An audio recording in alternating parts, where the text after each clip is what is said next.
अस्सलाम वालेकुम।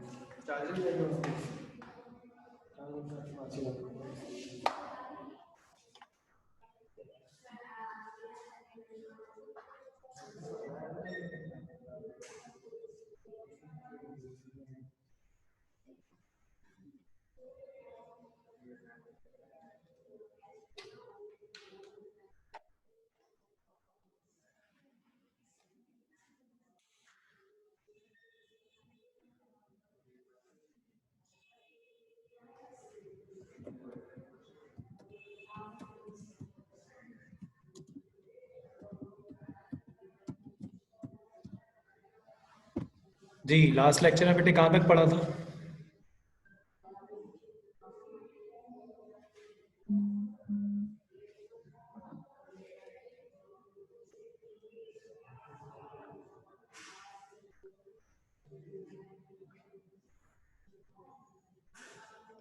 To and हो गया था, क्वेश्चंस डिस्कस कर लिए थे टू के, 3 स्टार्ट कर लिया था।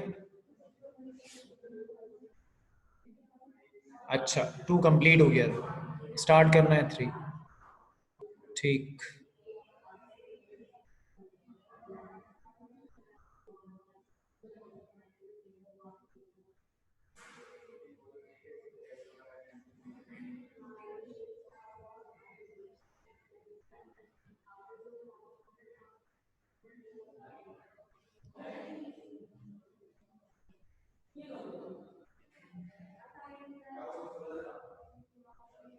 जी स्क्रीन दिख रही है सबको? चैप्टर नंबर 3 स्टार्ट करेंगे बेटा। चैप्टर नंबर 1 और चैप्टर नंबर 2 हम कवर कर चुके हैं। चैप्टर नंबर 3 का नाम है एस ब्लॉक एलिमेंट्स, हेडिंग डाल लीजिए। और उसके बाद फिर एस ब्लॉक एलिमेंट्स, पहले चैप्टर का नाम, फिर एस ब्लॉक एलिमेंट्स की डेफिनेशन और उससे रिलेटेड थोड़ी सी डिस्क्रिप्शन है, इसको जल्दी से नोट कर लें।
जी लिख लिया?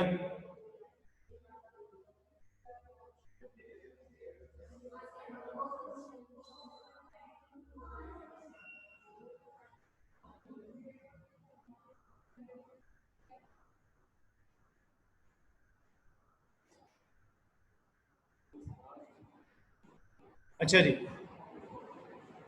एस ब्लॉक एलिमेंट्स क्या होते हैं? एस ब्लॉक एलिमेंट्स वो तमाम के तमाम एलिमेंट्स हैं जिनके आखिरी इलेक्ट्रॉन या जिनके बैलेंस इलेक्ट्रॉन एस ऑर्बिटल में आते हैं। कौन से ऑर्बिटल में आते हैं? एस ऑर्बिटल में आते हैं। ठीक है, उसके बाद कौन कौन से ग्रुप हैं इसमें शामिल? एक 1a शामिल है और एक 2a शामिल है, ये 2 ग्रुप शामिल है, इसके अलावा कोई तीसरा ग्रुप नहीं है। ठीक है जी। उसके बाद इनकी बैलेंस शेल इलेक्ट्रॉनिक कॉन्फ़िगरेशन लिखी हुई है। इनकी बैलेंस शेल इलेक्ट्रॉनिक कॉन्फ़िगरेशन जो है वो NS1 से लेकर NS2 तक है। क्या है भाई? NS1 से लेकर NS2 तक है इनकी वैलेंस शेल इलेक्ट्रॉनिक कॉन्फ़िगरेशन। ठीक, ये है आपके पास इनसे रिलेटेड एक जर्नल सी बात। अब इसके जो दो ग्रुप्स हैं, that is 1A and 2A, इनके एलिमेंट्स कौन कौन से, इनको हमने अब डिस्कस करना है। हेडिंग डालें।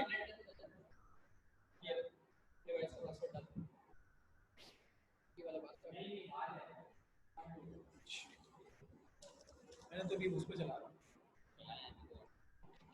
बेटा एक मिनट रुकिएगा जरा।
बेटा स्क्रीन दिख रही है सबको?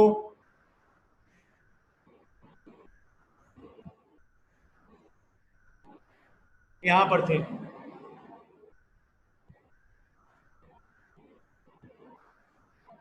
अब ये जो ग्रुप 1A और 2A इसमें शामिल है,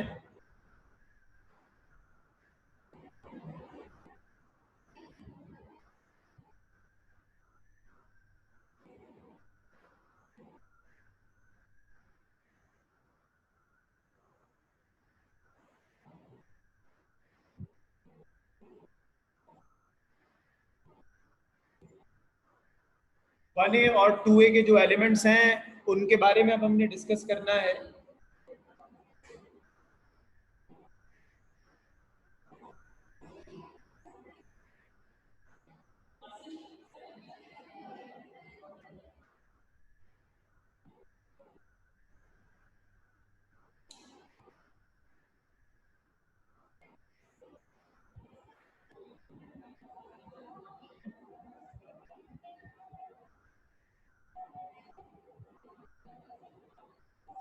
लिख लिया बेटा ये?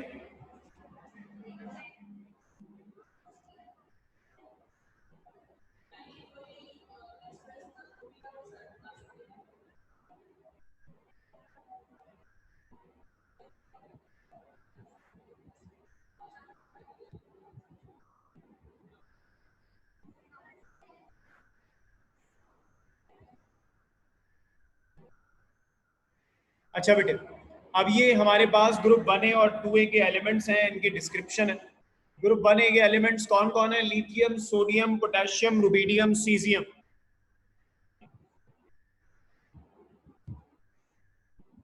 उनके सिंबल्स, उनके एटॉमिक नंबर्स और उनके वैलेंस ऑर्बिटल की इलेक्ट्रॉनिक कॉन्फ़िगरेशंस लिखी हुई हैं। Lithium, sodium, potassium, rubidium, caesium, atomic number 3, 11, 19, 37, 55। Electronic configuration 2s1, 3s1, 4s1, 5s1, 6s1। कुछ सिमिलैरिटीज हैं इसमें। हम इसीलिए ग्रुप सब ग्रुप ए के जो सॉरी ग्रुप 1A के जो एलिमेंट्स हैं इनकी valence shell electronic configuration ns1 लिखते हैं। अच्छा, उसके बाद एक रीजन है यहाँ पर कि why they are called क्या कहलाते हैं ये? Alkali metals. क्या कहलाते हैं भाई? अल्कली मेटल्स कहलाते हैं ये। तो क्यों कहलाते हैं उसका रीजन हमने यहाँ लिखा हुआ है। ये अल्कली मेटल्स इसलिए कहलाते हैं क्योंकि ये सॉल्युबल हाइड्रोक्साइड्स बनाते हैं जो कि बेसिक या अल्कलाइन इन नेचर होते हैं। इसी वजह से इन्हें अल्कली मेटल्स कहते हैं। इसी वजह से इन्हें क्या कहते हैं? अल्कली मेटल्स कहते हैं, क्योंकि ये बेसिक या अल्कलाइन हाइड्रोक्साइड्स बनाते हैं जो कि वाटर में क्या होते हैं? सॉल्युबल होते हैं। फिर इनका ऑक्सीडेशन नंबर फिक्स होता है, कितना होता है? +1। इनके एलिमेंट्स को याद करना पड़ेगा हमें, और याद करने का तरीका है अली ने की रब से फरियाद।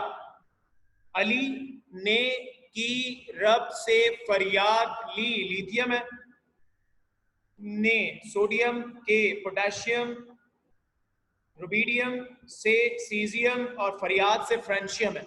यहां मैंने फ्रेंशियम नहीं लिखा हुआ, और मैं पूरे चैप्टर में फ्रेंशियम को डिस्कस भी नहीं करूंगा क्योंकि वो रेडियो एक्टिव एलिमेंट है।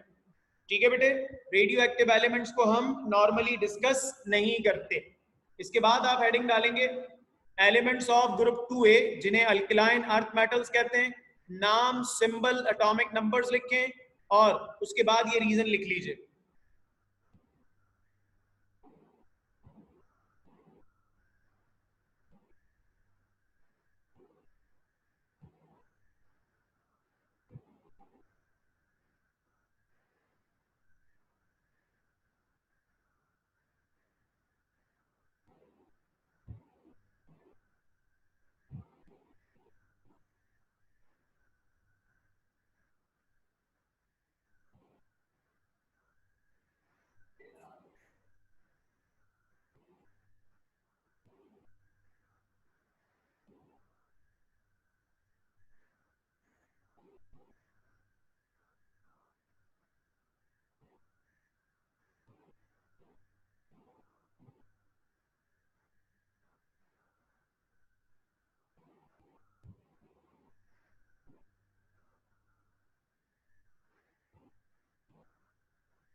लिखकर बता दीजिएगा बेटा।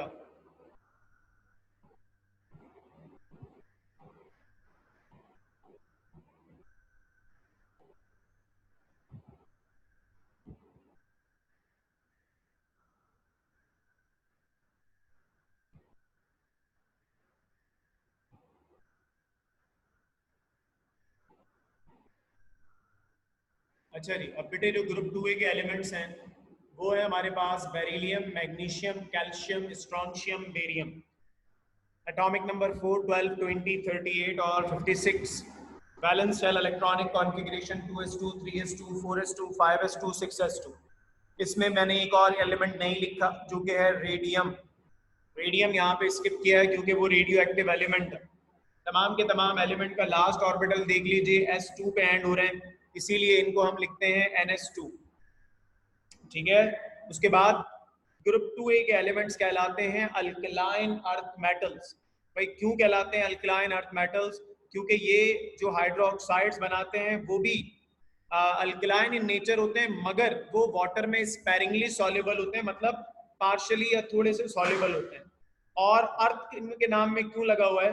क्योंकि ये अर्थ के क्रस्ट पर पाए जाते हैं एलिमेंट्स अपने ऑक्साइड्स की फॉर्म में।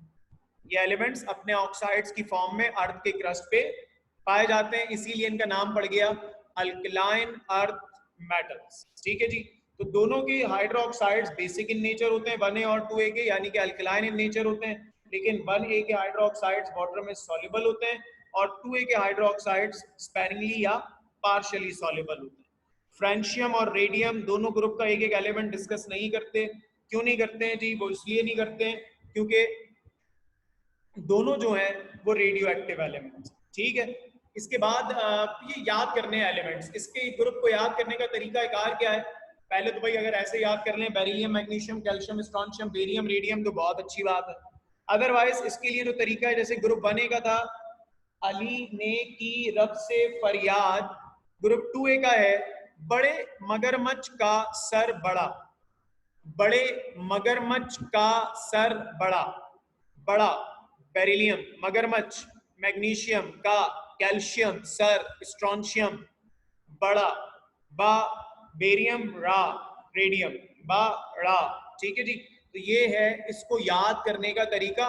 वैसे इसको आप अगर ऐसे भी याद कर लें beryllium, magnesium, calcium, strontium, barium, radium, तो भी कर सकते हैं, कोई मसला नहीं। उसके बाद इनके कुछ जर्नल कैरेक्टरिस्टिक्स लिखे हुए हैं। ठीक है जी, इनके कुछ जर्नल कैरेक्टरिस्टिक्स लिखे हुए हैं, इसको नोट कीजिएगा।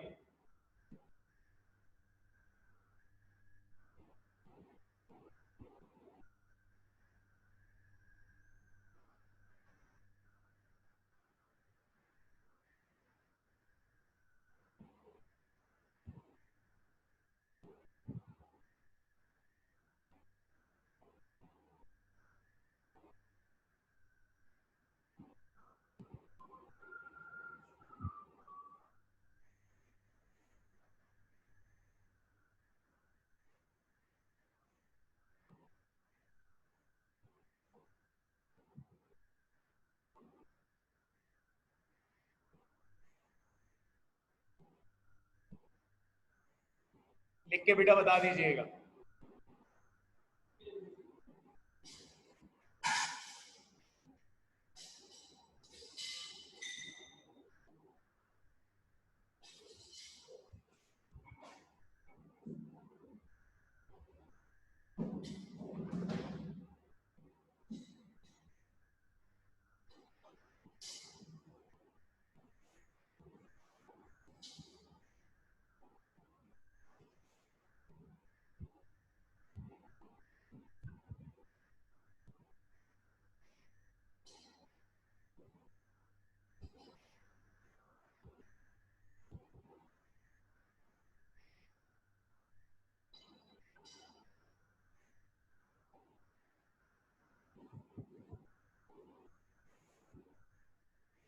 लिख लिया?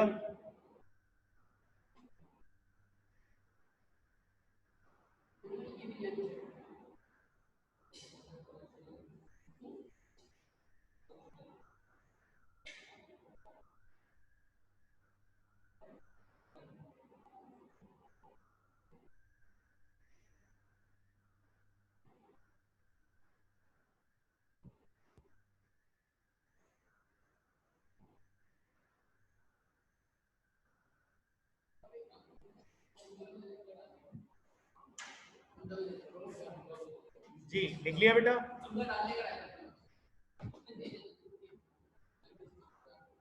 अच्छा जी,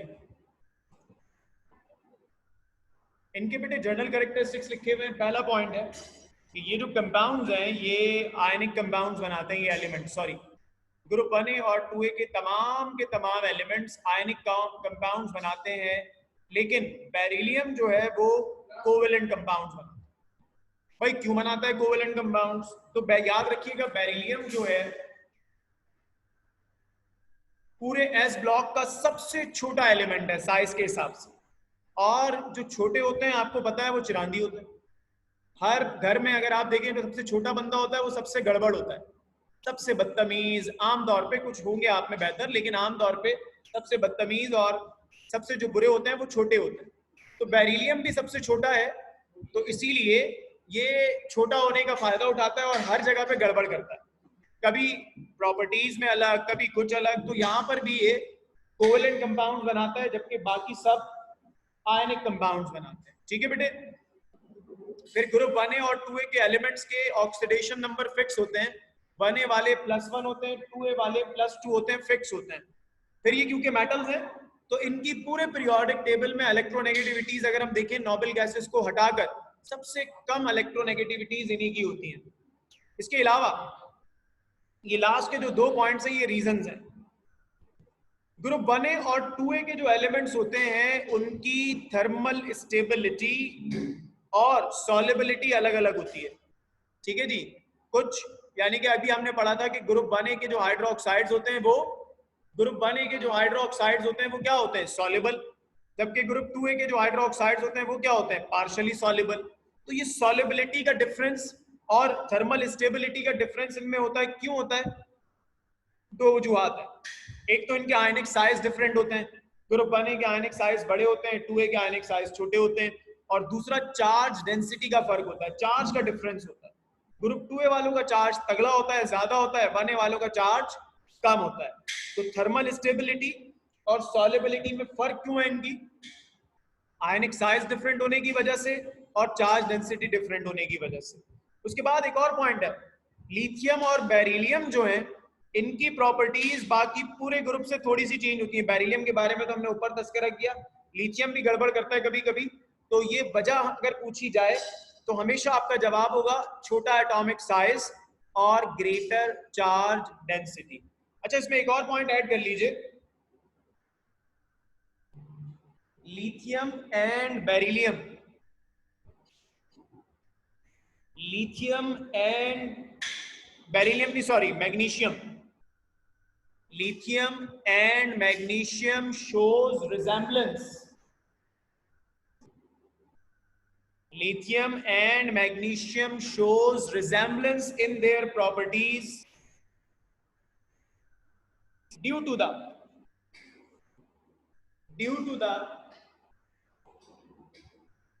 diagonal relationship, due to the diagonal relationship। अब ये डायगोनल रिलेशनशिप क्या है, पीरियोडिक टेबल पे तवज्जो दीजिएगा। लिथियम अगले ग्रुप 2A के जो दूसरा एलिमेंट है उसके साथ कुछ रिजेम्बलेंस शो करता है, मैग्नीशियम के साथ, ये होता है डायगोनल रिलेशनशिप। फिर बेरिलियम जो ग्रुप 2A का एलिमेंट है, ये 3A के एल्युमिनियम के साथ कुछ सिमिलैरिटी शो करता है, ये है डायगोनल रिलेशनशिप। बोरॉन सिलिकॉन के साथ रिजेम्बलेंस शो करता है, ये है डायगोनल रिलेशनशिप। कार्बन फास्फोरस के साथ रिजेम्बलेंस शो करता है, डायगोनल रिलेशनशिप। तो हर ग्रुप का जो पहला एलिमेंट है अपने पड़ोसी ग्रुप के दूसरे एलिमेंट के साथ रिजेम्बलेंस शो कर रहा होता है, यही चीज कहलाती है डायगोनल रिलेशनशिप, याद रखिएगा। लिथियम में और मैग्नीशियम की प्रॉपर्टीज में सिमिलैरिटी डायगोनल रिलेशनशिप की वजह से है। कोई सवाल? और याद रखिएगा डायगोनल रिलेशनशिप पीरियोडिक टेबल का ड्रॉबैक है, डायगोनल रिलेशनशिप पीरियोडिक टेबल का ड्रॉबैक है।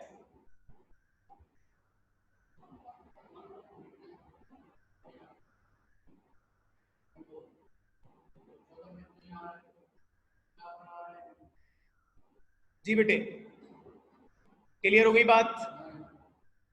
आगे बढ़े।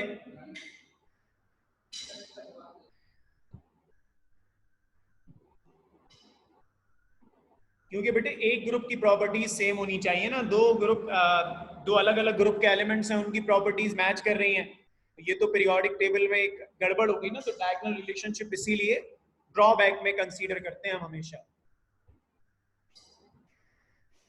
ठीक है जनाब, अब हम हेडिंग डालेंगे trends in S block elements. Group trends in S block element, first year chapter number 3 में भी हमने पढ़ा हुआ ये टॉपिक। यहाँ पर इसको और पढ़ेंगे, एस और पी दोनों में आता है ये, लेकिन यहाँ पर इस चैप्टर में हम दोनों ही कवर करके जाएंगे, फिर चैप्टर 4 में इसको नहीं पढ़ेंगे। हेडिंग डालें, एटॉमिक रेडियस, डेफिनेशन लिखें।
लिख लिया बेटा?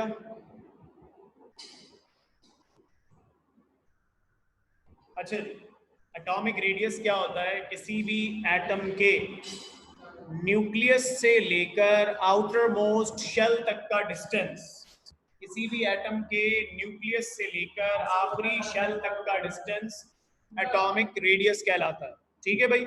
जैसे कि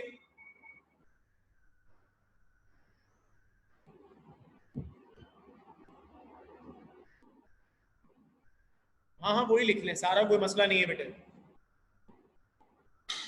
जो कर्नल जर्नल कैरेक्टरिस्टिक्स हैं वो एस ब्लॉक के हैं या ग्रुप 2 के? दोनों के हैं बेटे, पूरे ब्लॉक के हैं, 1A 2A दोनों के लिए हैं।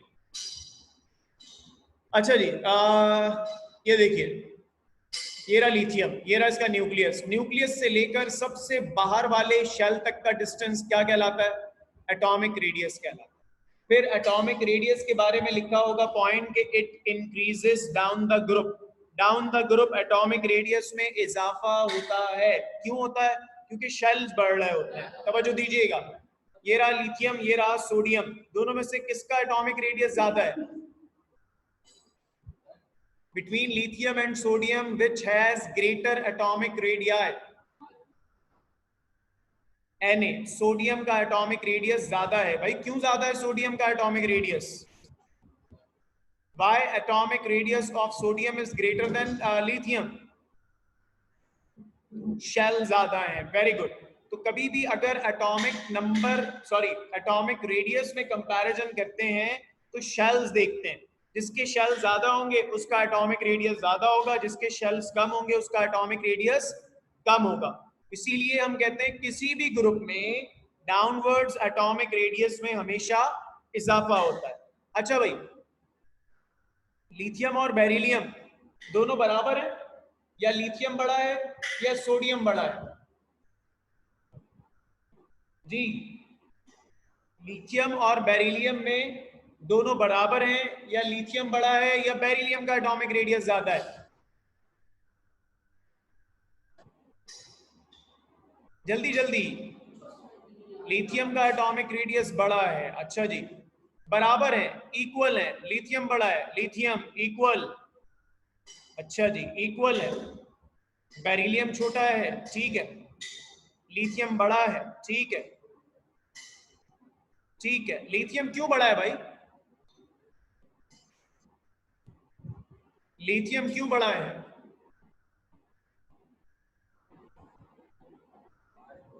गुड। बेरिलियम और लिथियम में दोनों में शेल्स बराबर हैं। जब शेल्स बराबर होते हैं तो फिर हम जनाब न्यूक्लियर चार्ज देखते हैं। When number of shells are equal, then we observe the nuclear charge. Nuclear charge के मायने होते हैं न्यूक्लियस में मौजूद प्रोटॉन्स। क्योंकि बेरिलियम में बेटे प्रोटॉन ज्यादा हैं तो बेरिलियम क्या हो जाएगा? छोटा हो जाएगा। क्यों? प्रोटॉन ज्यादा होने की वजह से अट्रैक्शन ज्यादा होगी, इलेक्ट्रॉन्स को अपनी तरफ ज्यादा ताकत से खींचेगा, जिसकी वजह से बेरिलियम छोटा होगा, लिथियम बड़ा होगा। इसीलिए हम कहते हैं कि जब हम किसी भी पीरियड में लेफ्ट से राइट जाते हैं एटॉमिक रेडियस में कमी आती है। ठीक है? उसके बाद लास्ट पॉइंट एक रीजन है कि अल्कली मेटल का एटॉमिक रेडियस ज्यादा क्यों होता है? तमाम पीरियड्स में अल्कली मेटल का एटॉमिक रेडियस ज्यादा।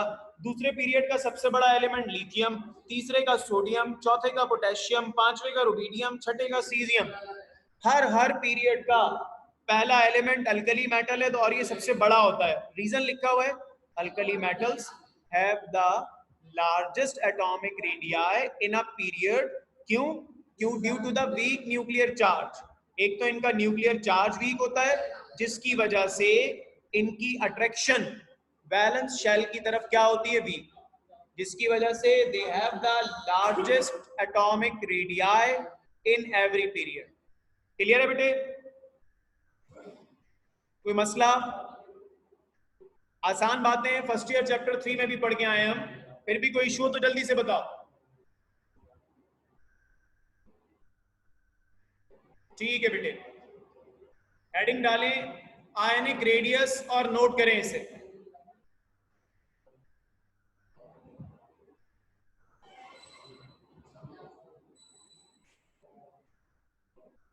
जब लिख लें तो बता दीजिएगा, मैसेज कर दीजिएगा।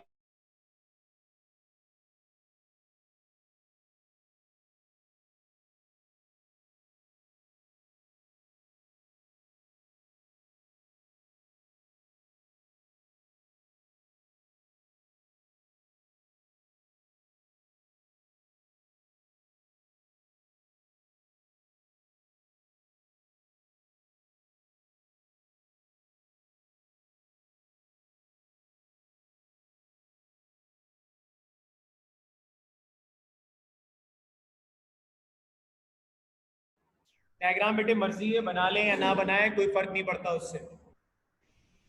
अपने समझने के लिए बनाना चाहें तो बना लें। सर क्या सोडियम आयन और मैग्नीशियम आयन का रेडियस इक्वल होगा? बेटे सारा भी बात करेंगे इस पे। इक्वल नहीं होगा, दोनों का रेडियस इक्वल नहीं होगा। बेटा जब कुर्सियां इधर उधर रखी हो तो सही भी करके जाओ ना, अभी भी ऐसे करते हो हैं।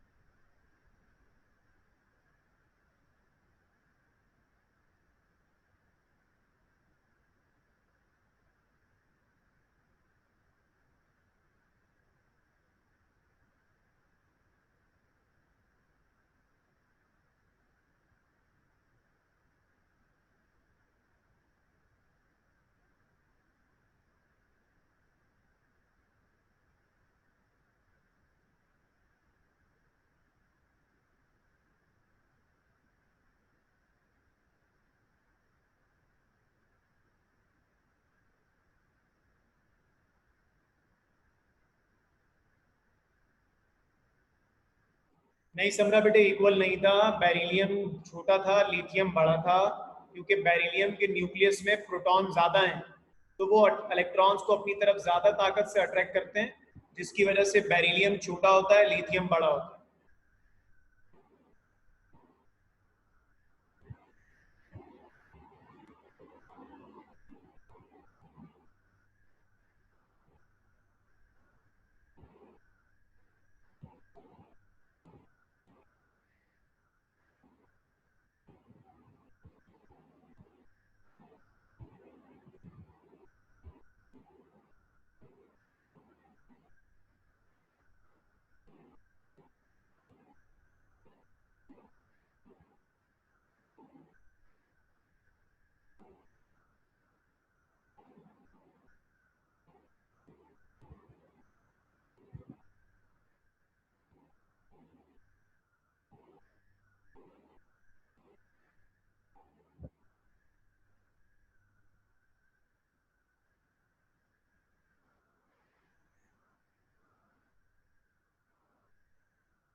ओके बेटे, ionic radius is the distance between the nucleus and valence shell of an ion।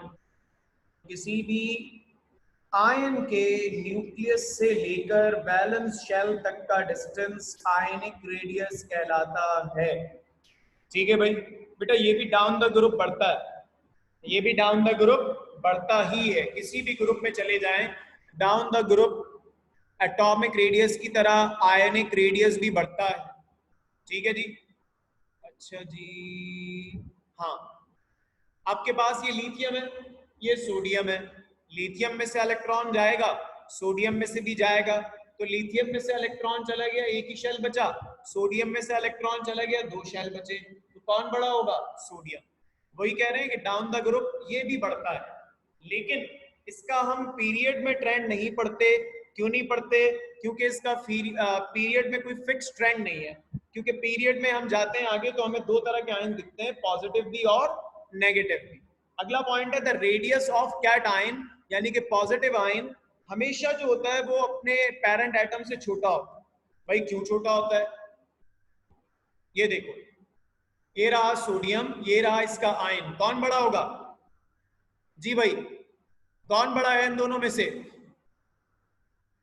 बोलो बोलो जल्दी बताओ। सोडियम एटम और आयन में से कौन बड़ा है?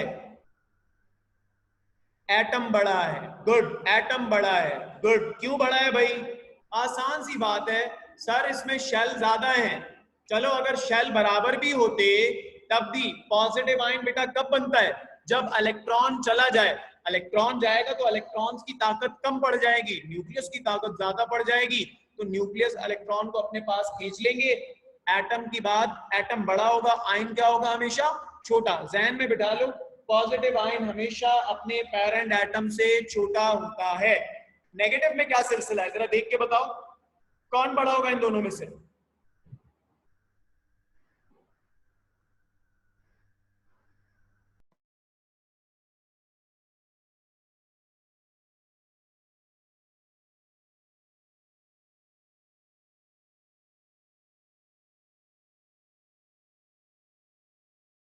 दोबारा मैसेज करने पड़ेंगे। नेगेटिव आयन बड़ा है या एटम बड़ा है? बताइए। मैसेज मुझे पुराने किसी के नहीं मिले हैं क्योंकि मैं डिस्कनेक्ट हो गया था।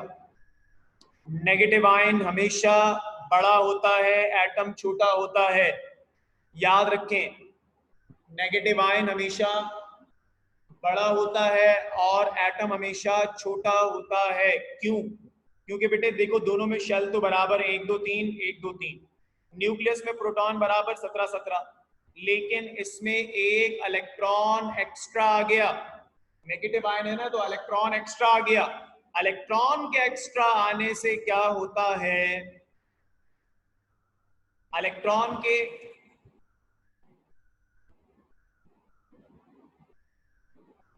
एक्स्ट्रा होने से रिपल्जन बढ़ जाती है। क्या बढ़ जाती है? रिपल्जन बढ़ जाती है, शील्डिंग इफेक्ट बढ़ जाता है, जिसकी वजह से नेगेटिव आयन हमेशा बड़ा होता है अपने पेरेंट एटम से। ठीक है, अच्छा जी, अब सही हो गई? अब सही हो गई?